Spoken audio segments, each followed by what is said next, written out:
Eu quero falar na complicação da situação política do Brasil e os seus desfechos possíveis. Nós estamos falando antes de acontecimentos muito marcantes tomarem lugar. E o presidente Bolsonaro está no comando do país, não conseguindo comandar.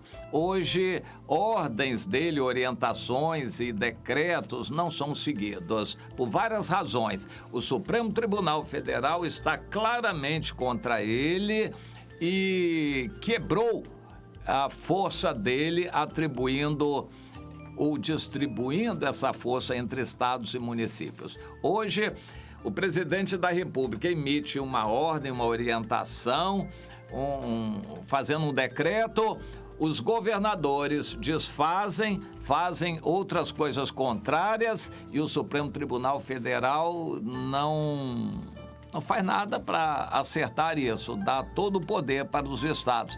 Os municípios, por sua vez, também têm liberdade. Então, tem havido casos muito interessantes, quando o município dá uma orientação, o estado dá outra, o federal dá outra, e a justiça vem por cima e muda tudo e dá outra ordem de acordo com o que eles entendem da pandemia ou da orientação geral. Hoje o Brasil tem vários governos municipais, governos estaduais, governo federal e o governo judiciário, que é o mais forte de todos e que faz e desfaz e manda e desmanda neste país. Não dá para um país dividido continuar. Isso é uma crise já estabelecida. O presidente Bolsonaro está entendendo isso, ele é um bom estrategista, mas ele tem uma grande parte da mídia contra ele e é muito forte contra ele, denegrindo a sua imagem, zombando, ridicularizando, humilhando o presidente. É assim que ele é visto em grande parte da grande mídia deste país. Mas ele é humilhado também pelo Supremo Tribunal Federal, inclusive por qualquer ministro individualmente. Não precisa nem ser o tribunal reunido ou decidido no plenário. Basta qualquer ministro que humilha o presidente. O Supremo Tribunal Federal está funcionando de forma virtual e de uma maneira, no meu conceito, absurda. São 11 ministros, um está afastado, o presidente Dias Toffoli, e os outros fazem votações e decidem com omissão de ministros. Eu estava vendo o resultado, 3 ministros se omitiram, 2 ausentes, outros votaram e ficou decidido. E como é que a gente soma a maioria? Não soma a maioria. 1 não vota, 3 se omitem, 2 são contra e ainda assim a coisa é decidida, porque eles estão somando votos de ausentes como se fossem votos junto com o relator. É uma bagunça e eles fazem isso normalmente. O que o Supremo faz, ninguém questiona, porque o Supremo é Supremo no Brasil, é o Supremo ditador. A Justiça, ele se tem como defensor da Constituição e pode fazer o que quiser. Em nome da Constituição, eles podem fazer o que quiserem, inclusive individualmente. Bom, a situação ficou tão instável para o presidente, ameaçado de ser enxovalhado, até preso, criminalizado, destituído. Qualquer medida dessas o Supremo pode tomar a qualquer momento. E o governo do presidente Bolsonaro foi surpreendido por ações assim inesperadas do Supremo em decisões monocráticas. Um ministro resolvendo partir contra. Aí o presidente Bolsonaro deu aquele grito: acabou, não vai acontecer isso mais. Claro que foi uma palavra não conclusa e que ficou com uma ameaça velada de intervenção militar, que todo mundo sabe. Afinal de contas, o Supremo não voltou atrás, apenas deu um gelo. E Deus tem nos revelado, esse gelo não vai durar.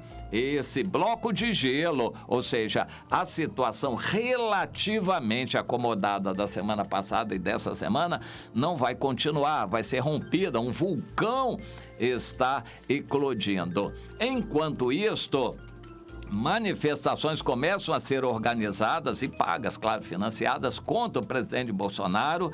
Manifestações a favor dele estão esmorecendo, se enfraquecendo, porque não dá em nada, estão sendo ameaçados, estão sendo pressionados pelo judiciário.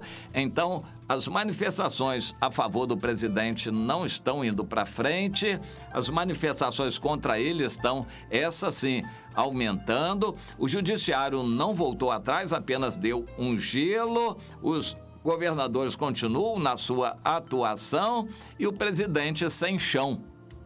O presidente está sem chão. O que ele vai fazer? Ele não vai abrir mão do poder.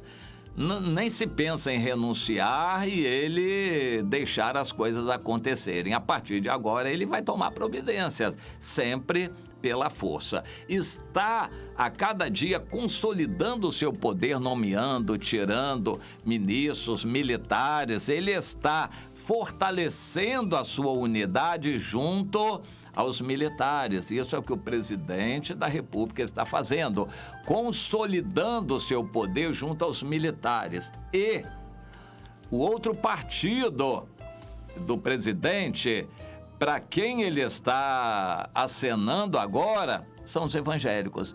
Ele está chamando os líderes evangélicos e jantando, almoçando e orando junto com os líderes, dando mensagens, palavras, visitando igrejas. Ele quer resgatar o apoio dos evangélicos. No Congresso, ele compra quantos deputados ele quiser lá, porque o Congresso é uma casa de negócios realmente. E parece que ele já comprou do chamado Centrão o suficiente para dar mais de 1/3 dos deputados. Maioria ele não vai ter nunca, mas 1/3 dos deputados já impede o impeachment.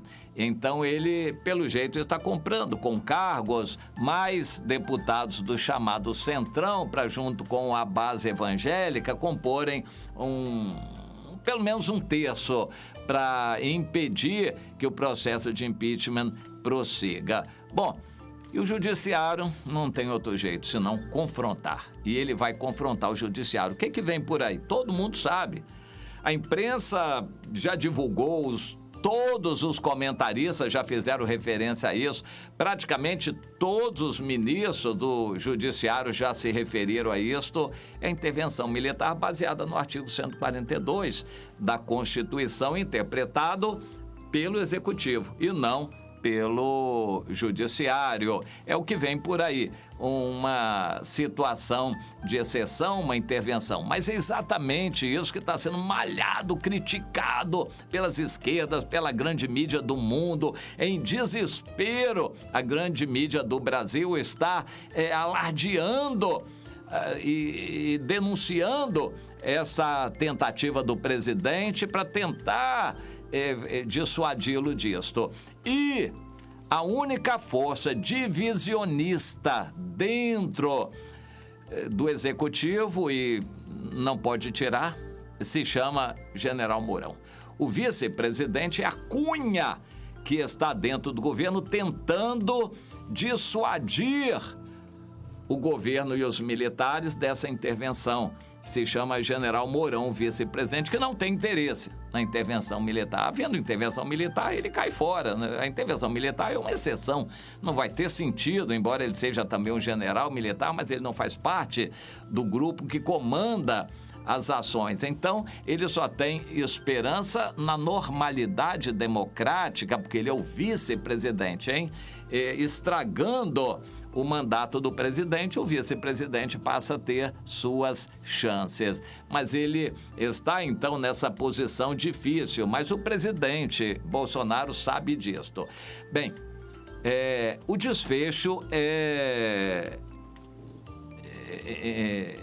imprevisto. A gente sabe que vai haver alguma coisa, mas não sabe o que vai ser.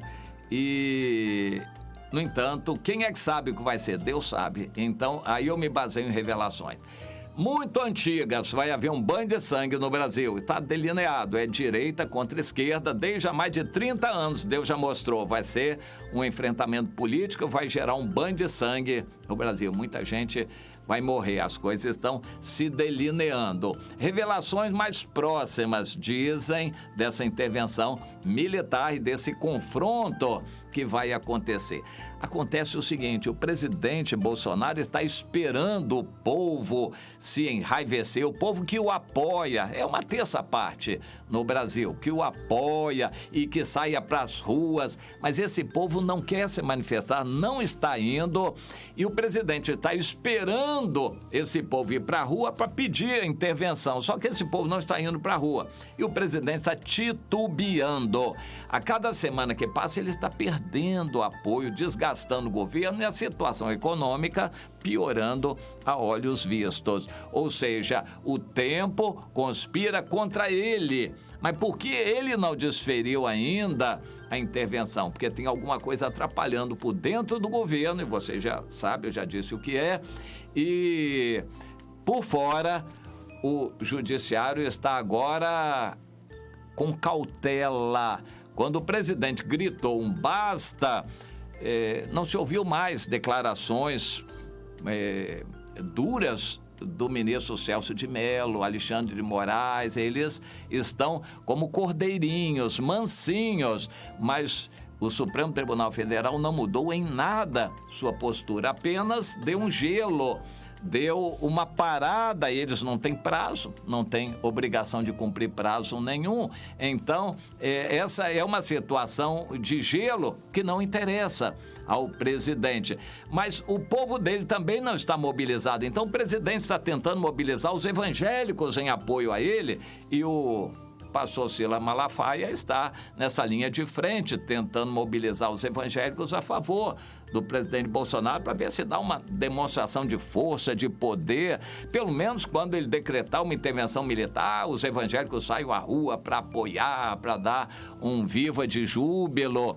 A situação está difícil. O que Deus nos revela é o presidente decidido a usar as armas à frente dos exércitos, mas titubeando, tendo problemas, tendo dificuldades dentro do meio militar, e a gente sabe o que está acontecendo. Pois é, isso é o que Deus tem revelado. Mas o presidente, que até cedeu anteriormente, quando ele resolveu se encrespar, ficou espinhoso, então aí começou a aglutinar um pouquinho de apoio. Ele está realmente atraindo esse pouco apoio que ele tem agora, e não vai conseguir apoio grande mais, não. Ele vai ter que fazer o que tem que fazer com pouco apoio.